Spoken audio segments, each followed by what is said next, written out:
दिल्ली में लंबे समय बाद इंडिया गठबंधन की बड़ी बैठक हुई। इस बैठक का मकसद बीजेपी के खिलाफ विपक्षी एकता दिखाना था, लेकिन इस बैठक से सबसे बड़ा राजनीतिक संदेश यूपी के लिए निकल कर आया।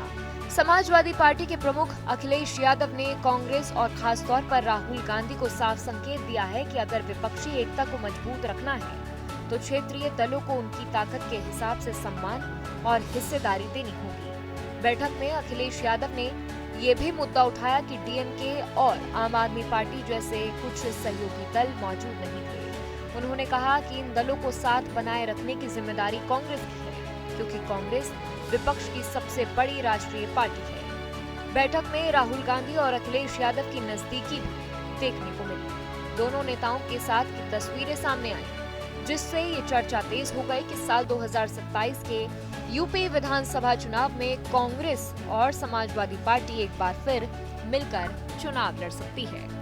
अखिलेश यादव ने कांग्रेस को याद दिलाया कि साल 2024 के लोकसभा चुनाव में समाजवादी पार्टी ने कांग्रेस को यूपी में 17 सीटें दी थी, जिसमें से कांग्रेस 8 सीटें जीतने में सफल रही थी। उनका कहना था कि विपक्ष की सफलता सिर्फ कांग्रेस की वजह से नहीं, बल्कि क्षेत्रीय दलों के मजबूत संगठन और सामाजिक आधार की वजह से भी मिली है। माना जा रहा है कि अखिलेश यादव का ये बयान साल 2027 के विधानसभा चुनाव से पहले सीट बंटवारे को लेकर दबाव बनाने की रणनीति का हिस्सा है। सूत्रों के मुताबिक समाजवादी पार्टी यूपी में कांग्रेस को 70 में से 80 विधानसभा सीटें देने पर विचार कर रही है।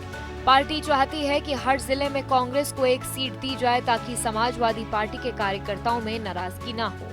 इसके लिए सपा ने अपने नेताओं, सांसदों और विधायकों से सुझाव भी मांगे हैं कि किन सीटों पर कांग्रेस को लड़ाया जा सकता है। पार्टी की ओर से पूर्व आईएएस अधिकारी आलोक रंजन को सर्वे की जिम्मेदारी दी गई है।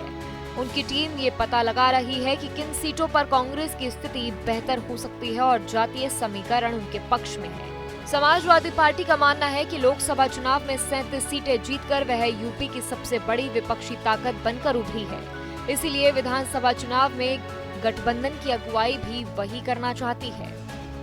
दूसरी तरफ कांग्रेस को भी पता है कि यूपी में उसका संगठन अभी उतना मजबूत नहीं है। साल 2022 के विधानसभा चुनाव में कांग्रेस ने अकेले चुनाव लड़ा था और उसे सिर्फ 2 सीटों पर जीत मिली थी। ऐसे में सपा के साथ गठबंधन कांग्रेस के लिए राजनीतिक तौर पर फायदेमंद माना जा रहा है। कुल मिलाकर दिल्ली में हुई इंडिया गठबंधन की बैठक से ये संकेत मिला है कि विपक्षी दल बीजेपी के खिलाफ एकजुट रहने की कोशिश कर रहे हैं। साथ ही क्षेत्रीय दल कांग्रेस को ये बता रहे हैं कि राज्य की राजनीति में उनकी ताकत को नजरअंदाज नहीं किया जा सकता है।